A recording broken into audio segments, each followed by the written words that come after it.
معلش اتأخرت عليك يا أستاذ. رحت قرية الجوهرة. وصورتها كلها، البحر وحمام السباحة والشاليهات، وصورتها فيديو. اتفرج. وريني. النهارده في قرية الجوهرة القوات المسلحة، ما تيجي نشوف القرية من جوه عاملة ازاي؟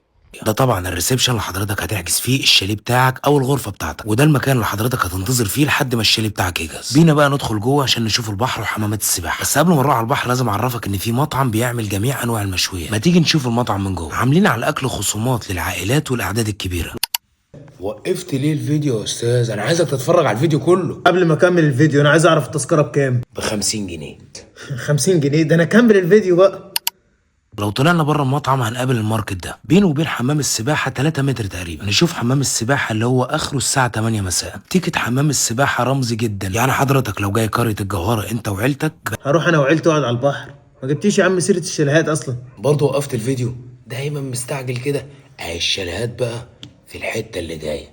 اتفرج بس. الشاليهات هناك بقى في شاليهات منها على حمام السباحه، وفي شاليهات بتطل على البحر. لو كملنا مع بعض شويه قبل ما نوصل على البحر هتشوف المكان الجميل. تقدر تقعد فيه في اي وقت وبالليل وبالنهار، وانت هناك عمرك ما هتزهق لان في اماكن كتير تقدر تتمشى فيها. ولو طلعت من حمام السباحه وعايز تاخد دش مش محتاج ان حضرتك تروح الشاليه. والمكان ده طبعا معمول للحفلات الليليه اللي هنشوفها مع بعض. ملاهي الاطفال اللي هناك مجانا وبدون تيكت، يعني في اي وقت تقدر تدخل الملاهي. ومن الحاجات اللي هتبسطك هناك ان انت هتشوف المسجد ده. ودي طبعا الشاليهات اللي منها على البحر على طول اللي هندخل نشوفها مع بعض. بس قبل ما نشوفها لازم نشوف البحر والمكان اللي انت هتقعد فيه. يوه، لفيت في كل حتة برضه وما جبتليش الشاليهات. يا ابني انت مش قلت لي هتوريني الشاليهات؟ طب والله العظيم الشاليهات بقى في الحته اللي جايه هنا، لسه سامعها دي.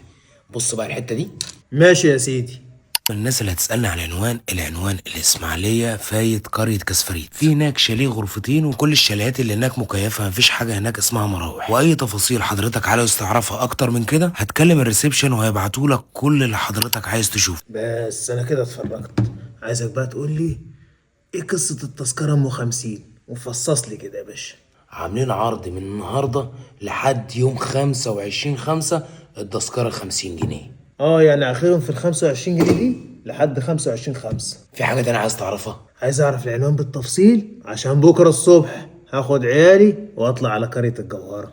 طب يا عم العنوان الإسماعيلية فايد في كسفريت. انا مستعجل يا باشا. انت بتقول العرض من النهارده لغايه يوم 25، يا دوبك الحق اقعد لي 10 ايام انا والعيال، وبعدين انت مش فاضي. مش فاضي؟